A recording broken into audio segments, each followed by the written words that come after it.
तर भिवंडीमध्ये महापौर आणि उपमहापौर पदासाठी आज निवडणुकीची प्रक्रिया पार पडणार आहे। यासाठी महापालिकेकडून संपूर्ण तयारी करण्यात आली आहे। नवनिर्वाचित नगरसेवकांसाठी आसनाची व्यवस्था तसेच पीठासीन अधिकाऱ्यांच्या आसनाची विशेष व्यवस्था करण्यात आली आहे। या संदर्भात तयारीचा आढावा घेतलेला आहे आमच्या प्रतिनिधींनी, आपण पाहूयात।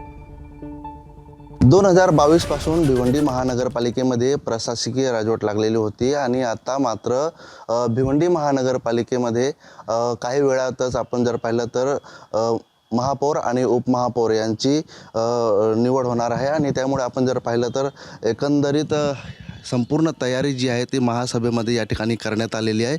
आपण जर या ठिकाणी पाहिलं तर सर्वांच्या ज्या खुर्च्या आहेत त्या या ठिकाणी लावण्यात आलेल्या आहेत आणि विशेषतः संपूर्ण तयारी जी आहे ती या ठिकाणी करण्यात आलेली आहे आणि सजावट जी आहे या ठिकाणी पाहू शकतो फुलांची या ठिकाणी करण्यात आलेली आहे।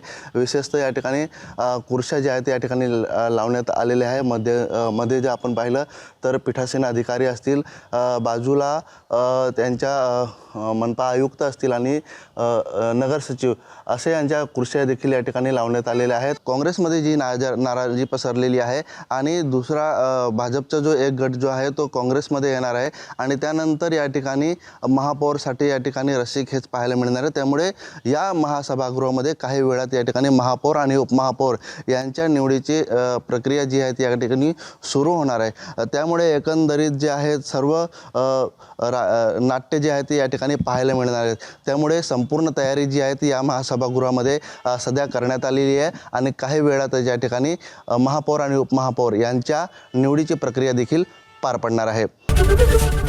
एबीपी माझा, उघडा डोळे बघा नीट।